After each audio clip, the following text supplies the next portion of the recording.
Teka, 'di ba meron Tama tayong nga, mga Boss assistant Dustin, coaches na foreigners, na Dickel. May mga ano tayo may mga coaches tayo na may mga assistant or Yan. consultant tayo mga foreigner. What are you talking Yan, about? yan.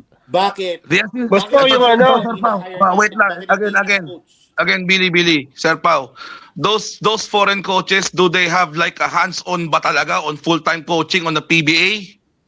May balita Wala. nga ako, may ilang coach I dito don't think- na front lang nila yung mga Filipino coach pero yung foreign coach ang nagko-coach. Oh, Meralco. allegedly. I don't think so. Unless na kumalaro ka ng team dito na ang foreign coach mismo ang nagko-coach, nag-handle. Boss Dustin, alam mo kung bakit mahirap mahirap kumuha ng international coach dito sa Philippines?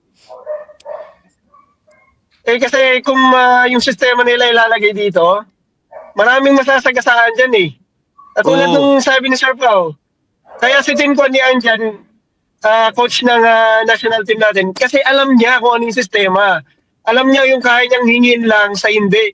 Alam niya na, okay, may PBA games pa, kaya kailangan, ganito lang tayo mag-practice. Alam niya na naiintindihan niya kasi sa tagal niya na rito sa Philippines. Kung international coaches yun, magbaback-out yan kasi kailangan ng preparasyon.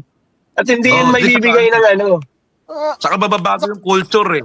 Alam mo yung may ego pa rin ng mga Pilipino na hindi tayo pwede Saka ano rin magpa-sigaw sa tao to.